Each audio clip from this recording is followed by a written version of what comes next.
District Planning Committee on Thursday the 23rd of January 2025. For the benefit of people watching online, I'll make a few introductions. On my right is our planning advisor today, Steve Ashdown, Head of Development Management. To his right is Stuart Malcolm, who will be making the presentation on the item on the agenda. And to his right is Paula Slim, our legal advisor today. On my left is Councillor Sweatman, my vice chairman. I'm Councillor Phillips, the chairman of the committee. And in the corner are members of Democratic Services who will be taking the minutes and operating the technology today. And around the table in front of me are the members of the committee who will be discussing the application and making the decisions. In case any members haven't seen the email that was sent out this morning, the second item on item 7, DM 232732, has been withdrawn. And when we get to that item, I will, for the benefit of those that haven't seen it, I will ask Steve Ashdown to just give a brief explanation as to why that has been withdrawn. So if we now move to the agenda, item 1, to note substitutes in accordance with Council Procedure Rule 4, substitution of meetings of committees, etc. I have no notifications. To receive apologies for absence from Councillor Whitaker, who's sensibly flown out to warmer climes today. To receive declaration of interest from members in respect of any matter on the agenda. If any members have anything to declare, could they please press their pad in front of them. Right, I have no declarations. To agree by general affirmation the minutes of the previous meetings held on 12th of December 2024, are members happy that I sign those as a true record? Agreed. Thank you very much. To consider any item that the chairman agrees to take as urgent business, I have none, so we now move on to the substantive part of the meeting. DM 232610, land south of Hanley Lane, Longacre Crescent, Cookfield, West Sussex. Sorry, we've got the wrong one on here, sorry. Someone has given me duff information. Right. DM 231184, land at Coombe Farm, Bob Lane, Twynham, West Sussex, RH17 5NH. So I'll ask Stuart Malcolm to make the presentation, please. Yeah, thanks, Chair. I was a bit worried for a minute then. Yes, too. so was I. Yeah. Okay, so I'll just draw members' attention to the update sheet first of all, please. Just to confirm, the first two updates there relate to confirmation that the district licence report was submitted.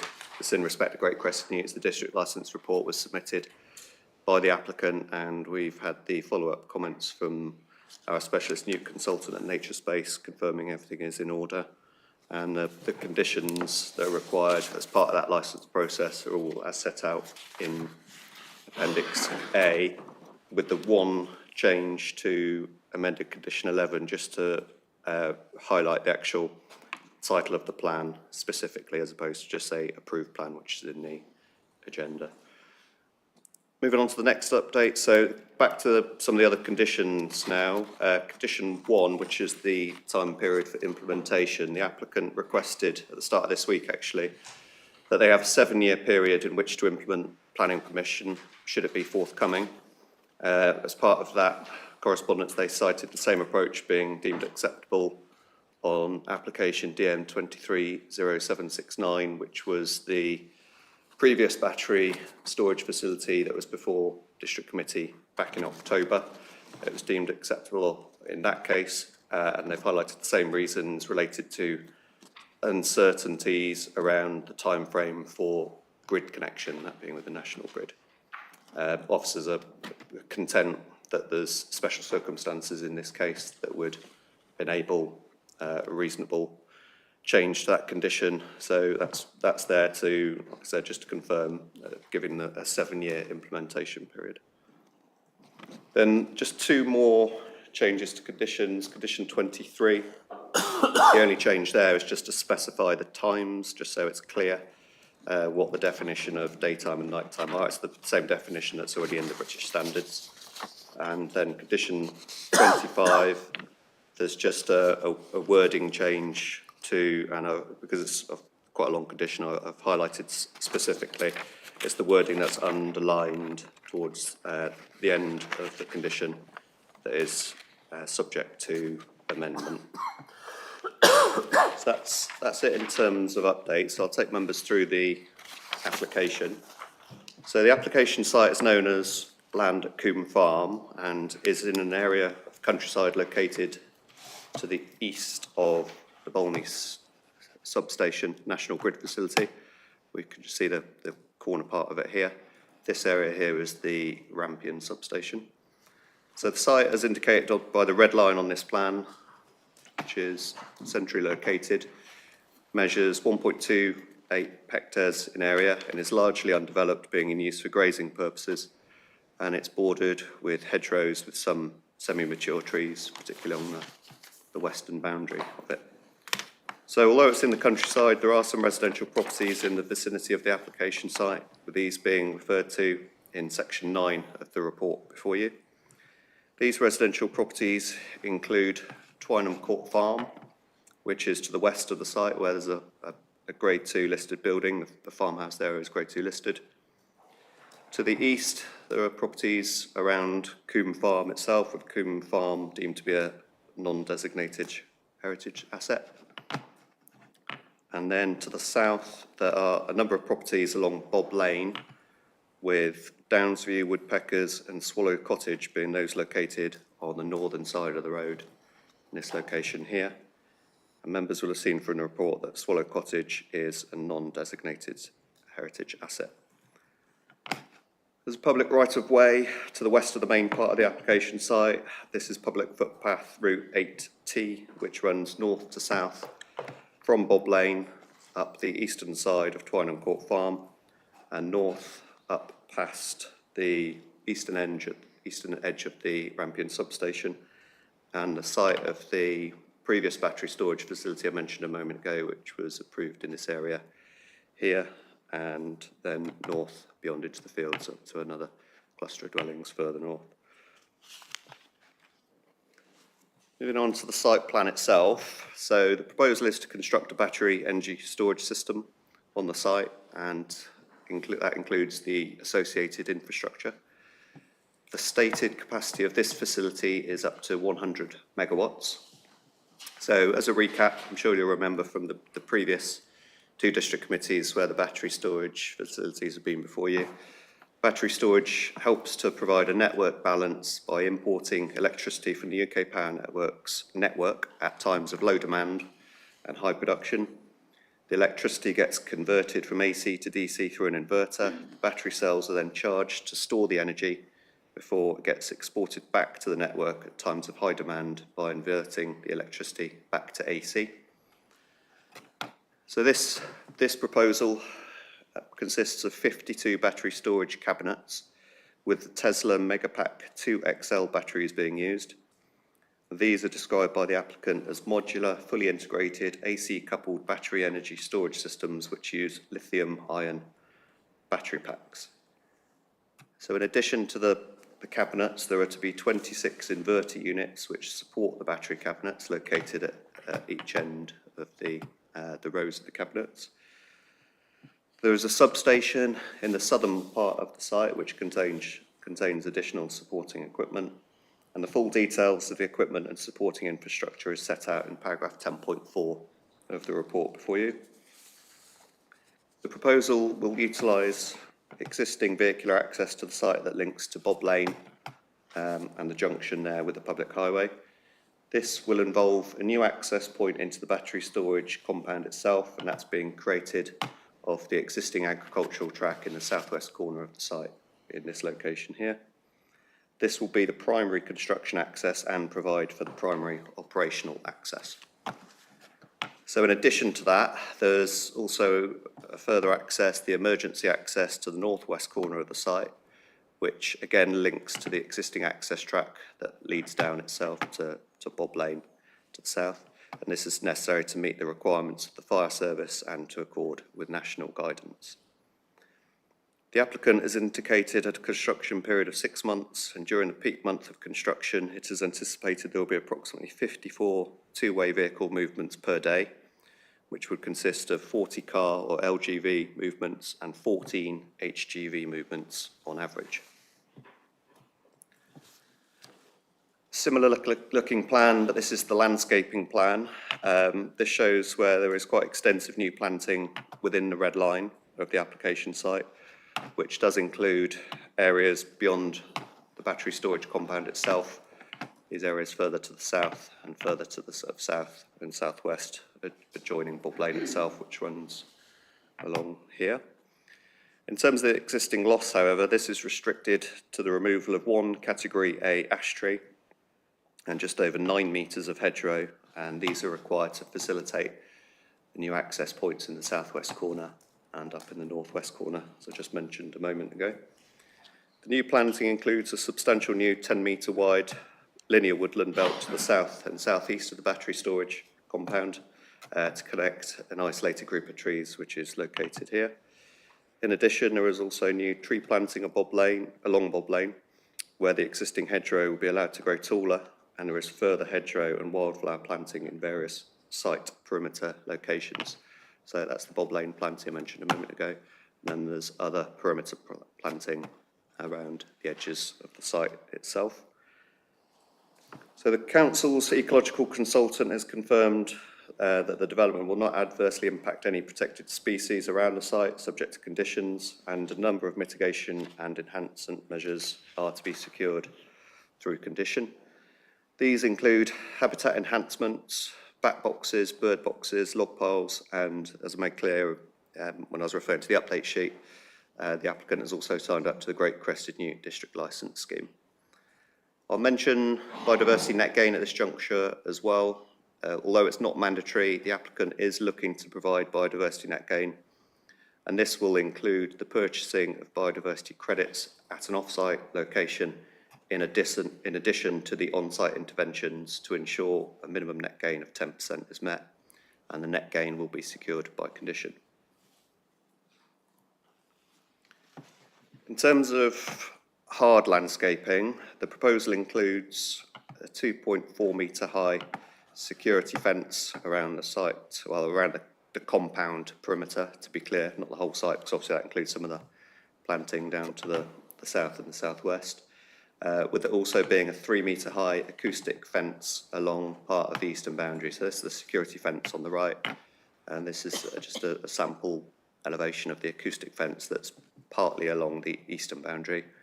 And the pole on the right, just behind the security fence here, is an example of the 6 metre high security column, of which there are 5 located around the facility's perimeter. So this next image gives a bit more detail really on the appearance of the battery units and the supporting equipment. So although this proposal is similar in scale, well, I should say, although these units are similar in scale to the battery containers used on the previous 2 battery storage facilities permitted by the committee last year, this proposal uses batteries that more resemble cabinets, as shown in this visualisation here, and are generally smaller than the sort of shipping container style approach that was used on the previous 2 applications I've referenced. So just in terms of what that means in reality, so these battery cabinets, which are shown on the upper right image here, these measure 8.8 metres in length by 1.65 metres in width, and they come to a height of 2.8 metres. And then these are the transformers on the image on the right-hand side on the below portion.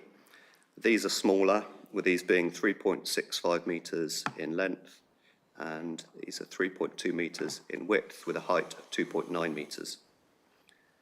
Should make clear, it is set out in a condition, but the final appearance of all the features are to be reserved by condition. So I mentioned the substation a moment ago. There's an on-site substation which is in the southern part of the site next to the main entrance, and this contains some of the taller equipment. You can see the cross-section of it in the lower part of the image. This is the plan image. Just to be clear, this is the plan image above and a cross-section image below. These pieces range in height from approximately 4 metres up to a maximum of approximately 6.5 metres in height. In terms of the visual impact of the development, members will have noted from the report that with the landscaping mitigation measures proposed, the proposal is deemed to sufficiently protect the countryside to ensure compliance with policy DP12. The council's landscape consultant has assessed the landscape and visual appraisal and raises no objections to the proposal, including on cumulative impact grounds. So the other existing consented and proposed electrical infrastructure developments in the surrounding area are noted, and the cumulative effects are clearly a concern. In this case, however, the developments in the surrounding area are not considered so cumulatively significant to justify a reason for refusal in itself. Just got a blown up image of the site plan of the battery storage compound. Just going to talk about the fire management and safety issues, because clearly fire safety is a significant concern for local residents, and officers from the Fire and Rescue Service at West Sussex have been involved in the discussions on this site since the application was first submitted.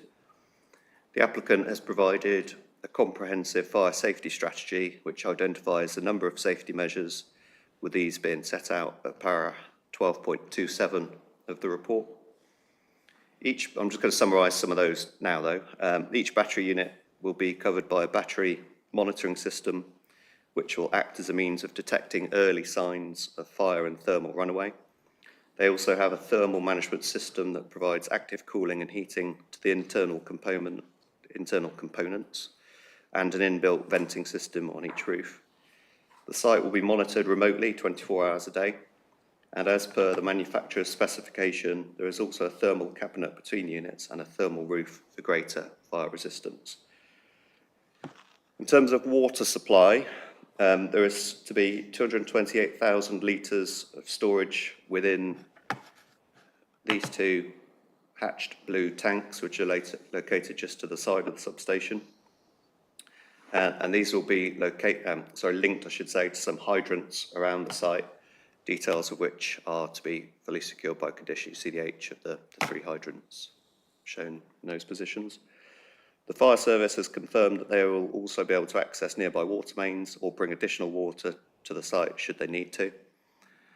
Fire engines will be able to drive around each of the columns and cabinets to access any part of the site in the event of a safety issue.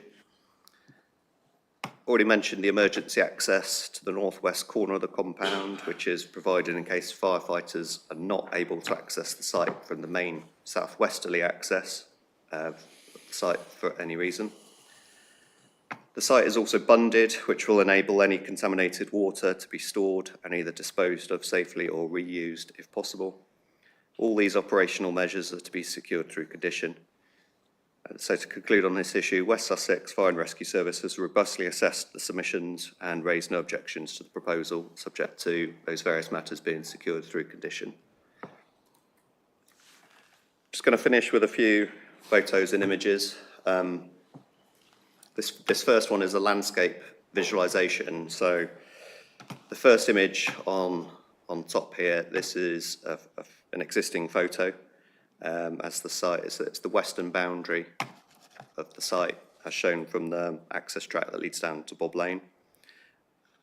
The middle image is a year 1 photo. I'm not sure how clearly it comes up at this scale, but you can see the substation, and I talked when I was showing you about the various heights, that's where the taller equipment is located. So in year 1, post implementation of development, you'll be able to see the tops of the substation equipment there. And then year 15, this is when the landscaping mitigation is fully established. It shows that you will not be able to see the substation equipment to the extent that you'll be able to see it in year 1 once it's first constructed.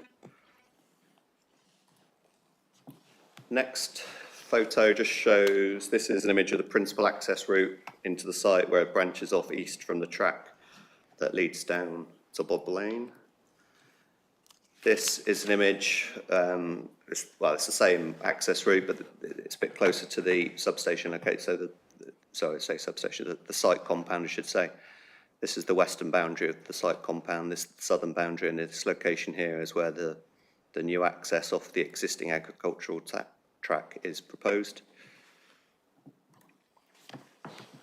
This photo is of the emergency access location. So again, it's taken from the access track that leads between the Rampion substation and Bob Lane. So it's a view looking east towards the western boundary. Well, it's the northwest corner of the application site. It's in this location that the emergency access is proposed. Got an aerial image of the site, and so it's quite historic, I must admit it, but it's taken from our internal mapping system. But members will note on this image that the previous construction impact of the Rampion development, the Rampion substation being constructed here, obviously a site compound, and these areas here are where the cable route was located to feed in to the new substation. So in conclusion, the key issues for members are, as outlined in the report, the provision of battery energy storage is a critical national priority, as set out in the National Policy Statement for Energy, and the proposal's benefits in respect of helping tackle climate change, energy security, and energy affordability should be recognised. The safety concerns of local residents and the parish councils are completely understood, and this application has been robustly assessed using the expert input of officers from West Sussex Fire and Rescue Service, who have concluded that they have no objections.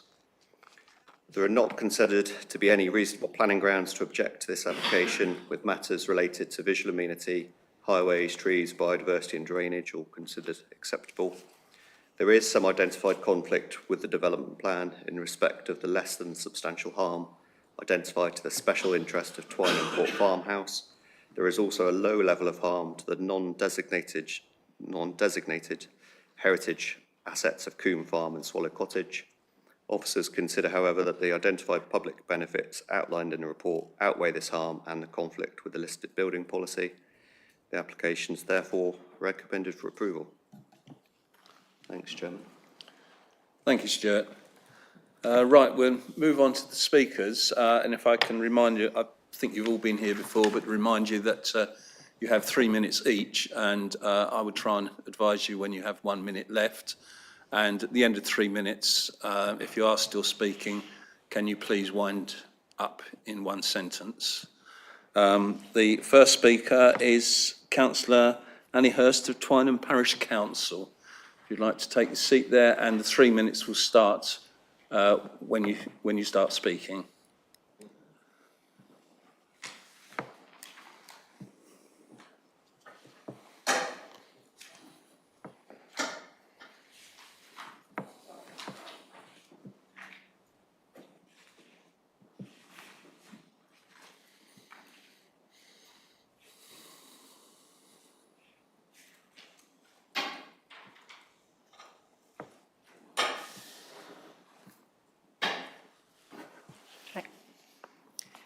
This application should be refused.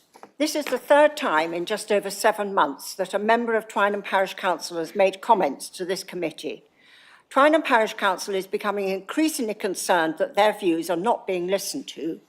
At the meetings in June and October 2024, this committee approved planning applications for 373 battery storage units.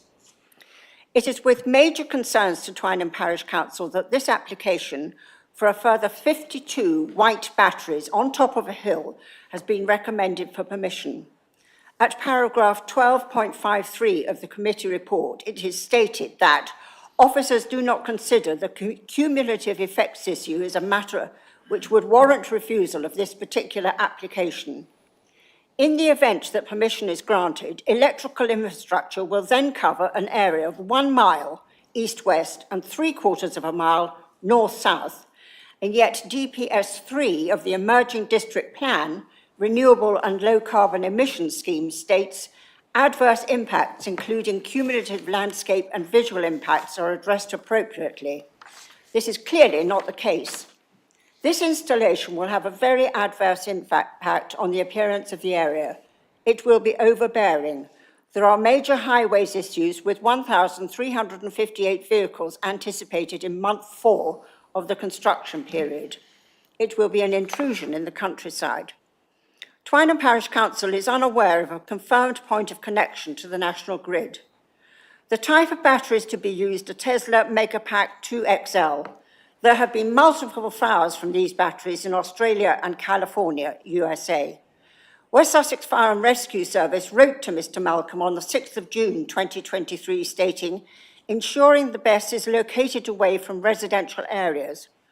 According to a document submitted by the applicant in October 2022, there are 5 properties less than 200 metres from the site, with a further 5 less than 500 metres from the site. Sorry? That's right, 1 minute. It would thus be highly irresponsible of the committee to approve this application. A secondary access in the event of an emergency is proposed to exit onto a track running north-south to Bob Lane. The owners of the site only have a right of access as far as the track to be used for construction and not further north. The fire strategy document submitted on the 18th of December 2023 states under 8.3.1 that hydrant pressure within the area is poor. This application is contrary to policy TNP4, Landscape and Environment of the Twynham Neighbourhood Plan. TNP 4.1 respects local landscape quality, ensuring that views and vistas are maintained wherever possible. Horsham District Council has refused an application in a similarly remote situation to this application. Could you wind up, please? With a history of fires and the very close proximity of residential properties, it would be highly irresponsible and unreasonable of this committee to approve this application. Thank you. Thank you very much.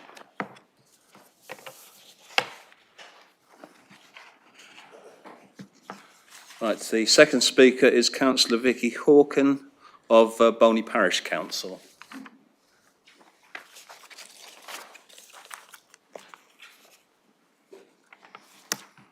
And again, the 3 minutes will start when you start speaking. Although the Parish Council recognises the need for grid stability as the country transitions towards net zero, battery storage facilities such as this still need to be located in the right place, with good access, good landscaping, sufficient water supplies for firefighting and adequate plans for the containment of any contaminated water resulting from a fire. This application does not meet these requirements. Rather, it represents further industrialisation of what is currently a rural and agricultural area on a site with views to the High Weald AONB to the north and the South Downs National Park to the south, and located far too close to residential properties. The committee report notes that the National Fire Chief Council's guidance is a material consideration for this application. Amongst other things, this guidance requires that the applicant gives consideration to the location of the site and surrounding communities, and that prevailing wind conditions have been taken into account.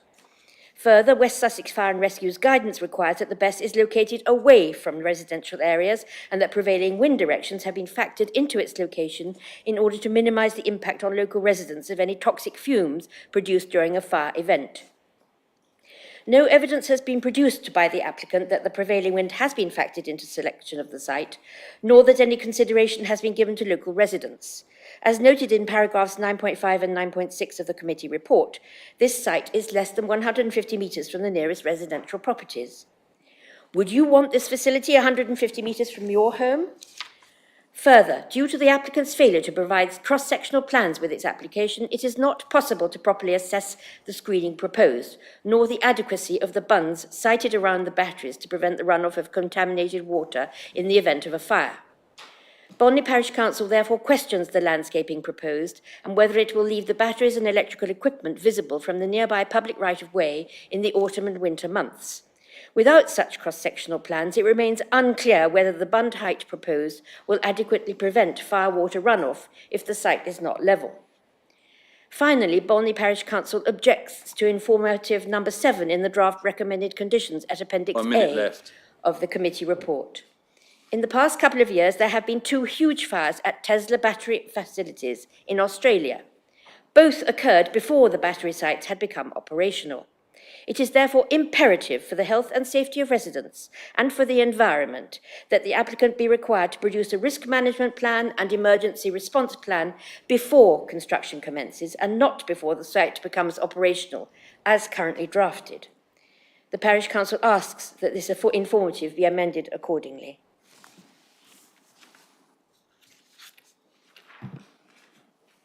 Thank you very much.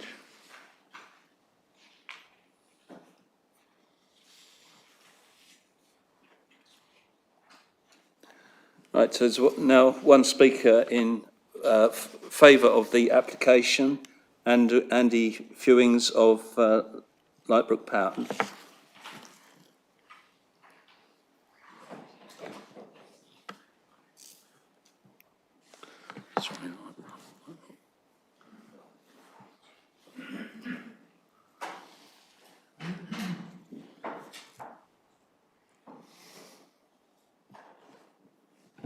And again, the 3 minutes will start when you start speaking. Chair, thank you for the opportunity to speak today. Many developers will have spoken here before, but few will really know the privilege it is to serve in public office and the heavy responsibility it brings.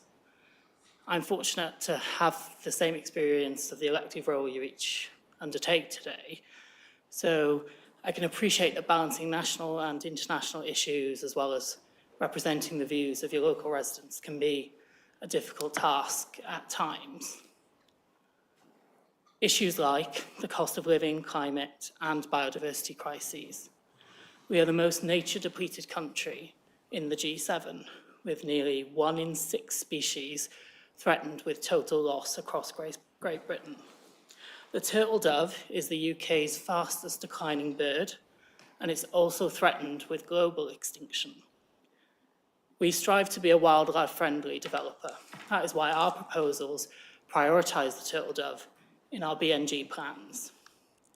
We need to reduce household bills, but we also use costly gas imports to generate some electric. This means the British public are unable to benefit from our cheaper energy and cleaner energy from renewables. As community leaders, today is your opportunity to make a real difference on those fronts. Our project can help us keep the lights on, reduce CO2 emissions, and accelerate cheaper bills. However, we do not take lightly the potential impacts these important schemes have for the communities that host them.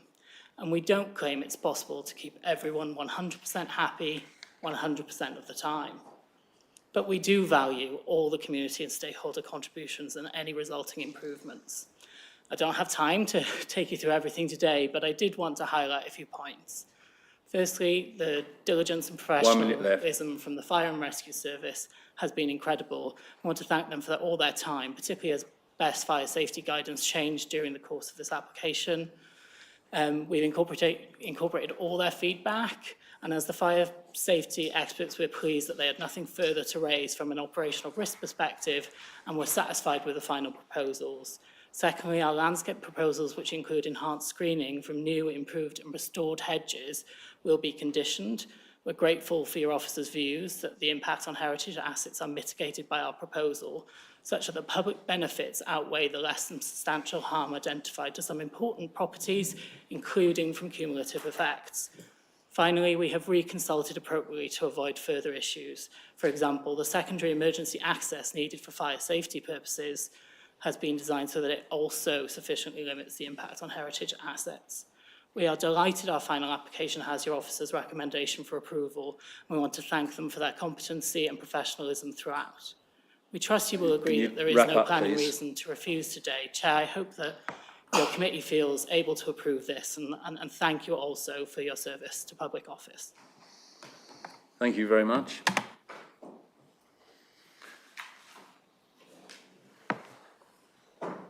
Right, Stuart, would you like to make any comments on the points raised by the speakers?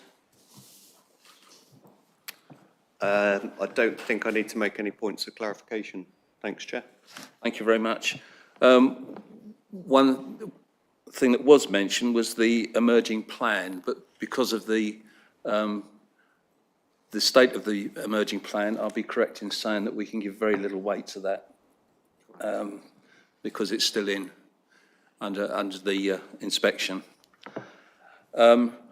Right, members. One other issue that was raised was informative 7 on page 70, and it was mentioned that we could ask for a fire risk plan to be produced for the construction period, not just the period once the site was actually operational.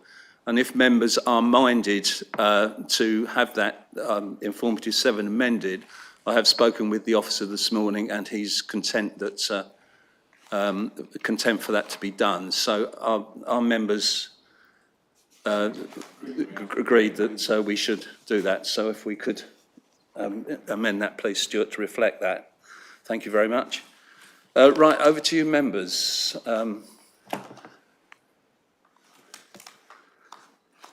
Sorry, it's not for the votes, it's for members to speak.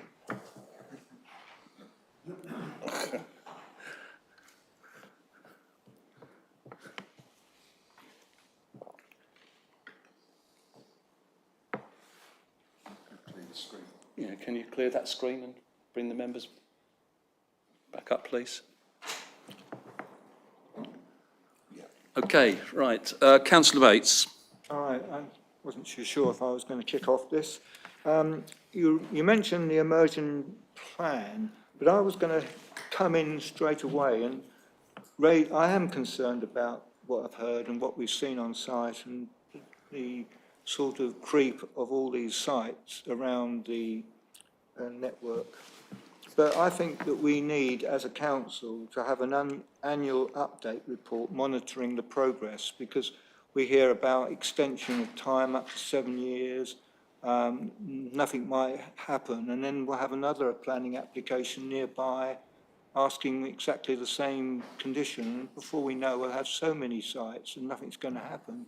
So the points that were made by the objectors, I think are really important to look at. And in particular, the fire, I don't know what we're talking about in respect to the fire when we've got the aspects of fumes, wind and toxicity. So that is a concern. I think it is close to local properties.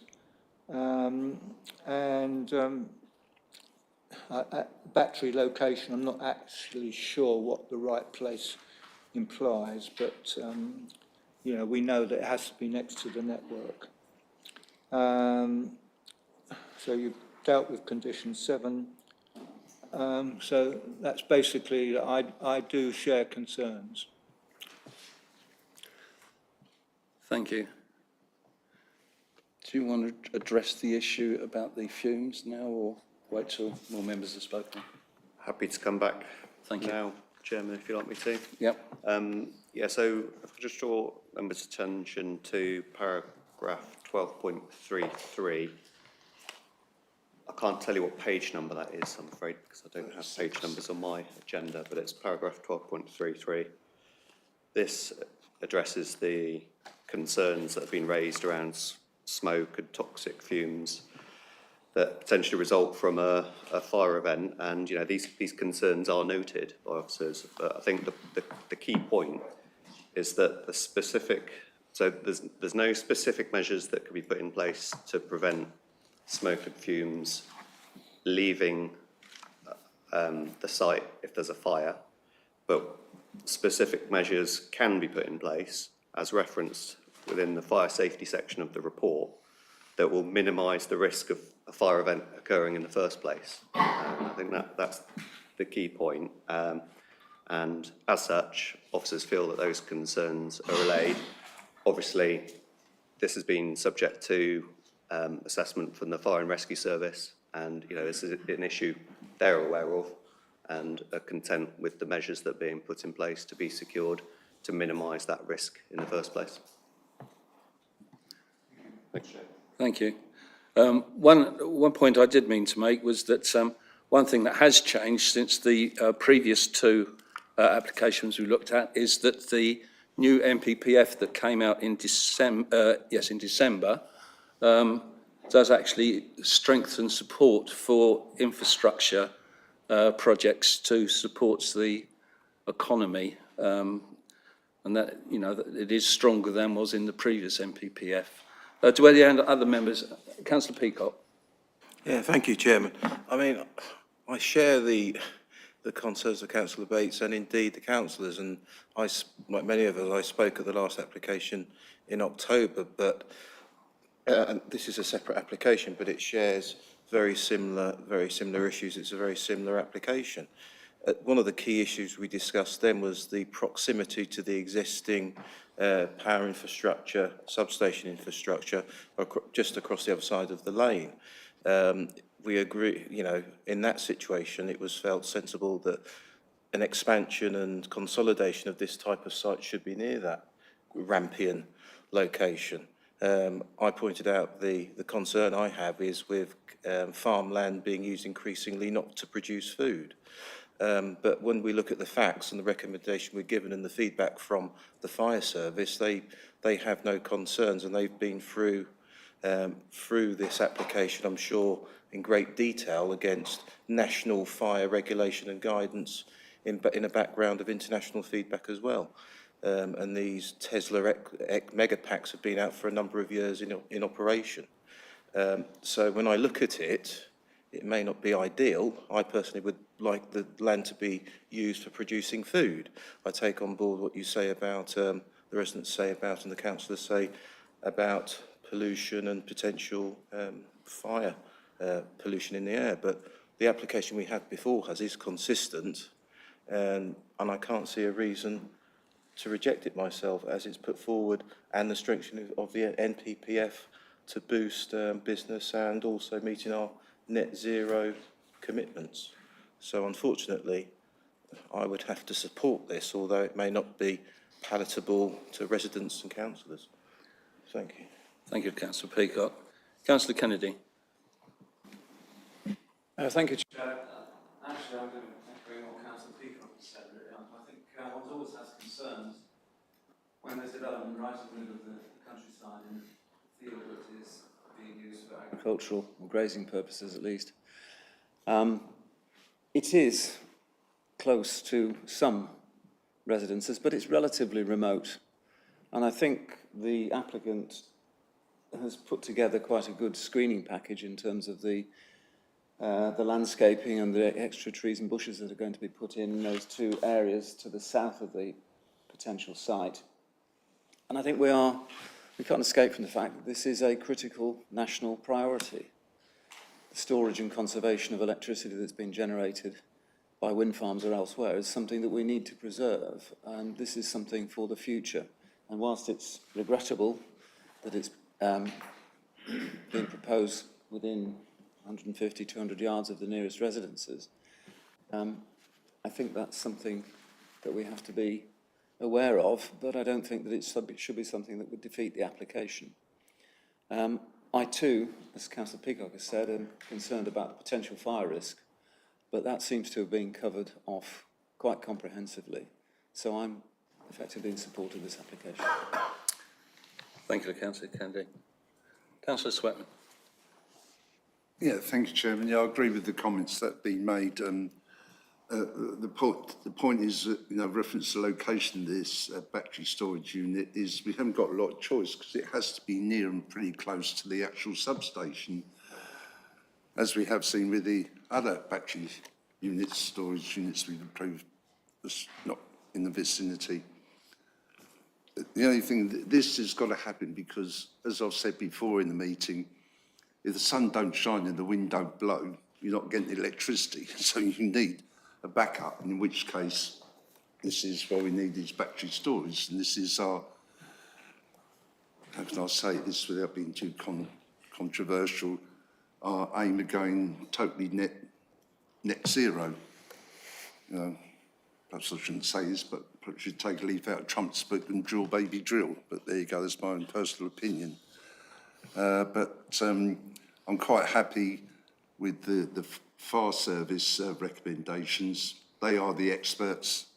I was in the fire service myself, so I know how thoroughly they actually go into looking at things, especially new things like this battery storage. It would have been very well researched by the fire authority. And so, you know, nothing's ever guaranteed, but I'm sure they've given it more than 100% and I'm quite satisfied, so I'm quite happy with the outcome. And I don't think there's any planning reasons we can refuse this application, actually. So, thank you, Chairman. Thank you, Councillor Sweatman. Councillor Prescott. Thank you, Chairman. I share similar views to my fellow councillors and recognise its strategic importance. I am sorry for the residents to see the industrialisation of Twynham, but I think it's an inevitable consequence of being near the Rampion substation and the march of progress of renewables, as Councillor Sweatman has said. One question I do have, though, is do we know if these boxes come in any other colour than white, just to minimise the impact? If they were in a green colour, they would minimise the first 10 years because they are sort of in an elevated position. Or indeed, if they don't come in any other colour than white, is there a facility to perhaps put some form of camouflage netting that's more permanent along the palisade fencing just while the vegetation establishes over the first 10 years? Thank you. Yes, please. Yeah, thanks, Councillor. I can't confirm categorically whether there's a different colour scheme available, unfortunately, because obviously, you know, it's down to how these things are manufactured. But what I can confirm is that the appearance of the cabinets, as well as all the other features, the hard landscaping features, are all to be reserved by condition. So in terms of the colour scheme, then that is something that we can explore as officers as part of the negotiations around the discharge of the detail that are secured by those conditions. So, Thank you. yeah, if we can come up with something that is Softens it. softer, then that's certainly what we'll secure. Thank you, Councillor Prescott. Councillor Jackson. Thank you, Chairman. I've listened to some of the comments of fellow councillors, and I agree with most of them. Several things that I noticed. That first of all, one of the objectors were talking about the prevailing wind. Well, we can't necessarily guarantee the wind always goes from the prevailing direction, but the prevailing wind in this neck of the woods is southwest, so that will take the fumes over the Rampion site rather than over the residences. I did notice in one of the pictures that there were some horses in the adjacent fields, hardly used for food production, therefore. Again, it's been said that this is a necessary way of making use of the outputs from the wind farms when the demand is low. And obviously from a energy efficiency point of view, this is a sort of site which, a facility which is needed. So there we are. Thank you, Councillor Jackson. Do any other councillors wish to speak?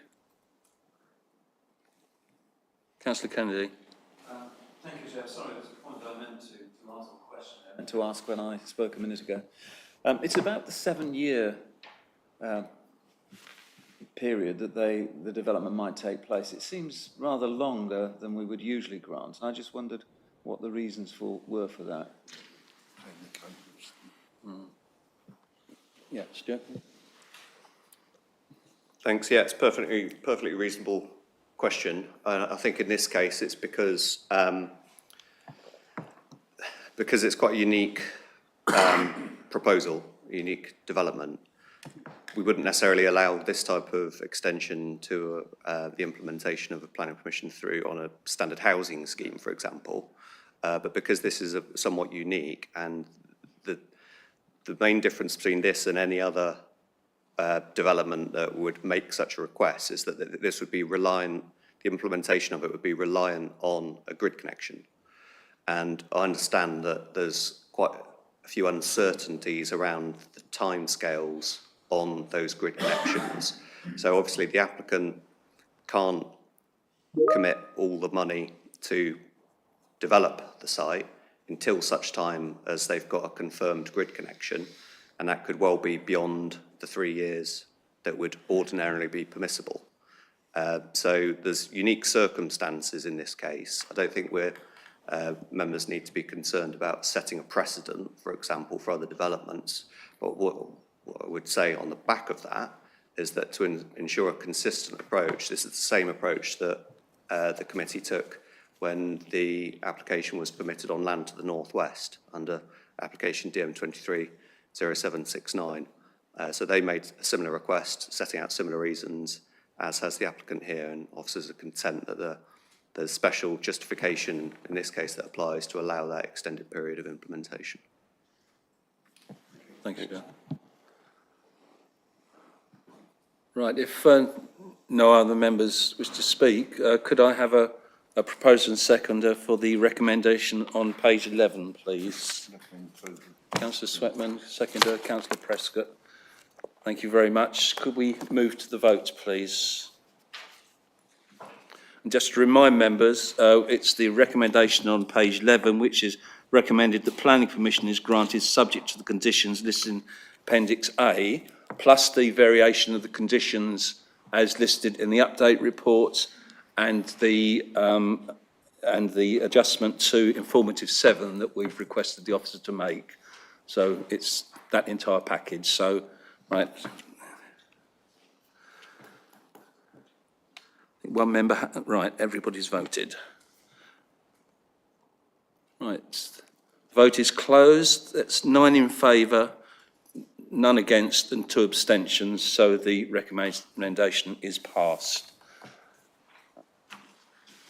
As we discussed earlier, the second item that was to be on the agenda has been the item DM 232732, and I'll ask Steve Ashdown just to give us a brief summary for those members that haven't seen it as to why that has been withdrawn. Yeah, thank you, Chairman. We recently discovered as of yesterday that there were perhaps some inconsistencies on the drawings, particularly around the tree survey and what trees were potentially impacted as part of the development. While we tried to sort clarification so we could be clear with members for you to consider that application this afternoon, we haven't got that information, so we want to make sure that you consider the full impact of the proposal. So once we've got the amended or up-to-date tree information, we'll present the application back for determination, Chairman. Right, thank you very much.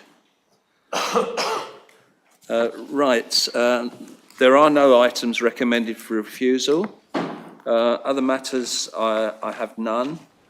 Questions pursuant to Council Procedure Rule 10.2, due notice which has been given. I have none. So I declare the meeting closed at 2:52. Thank you very much for your attendance, members and officers, and if you could remain seated until the live stream is off, please.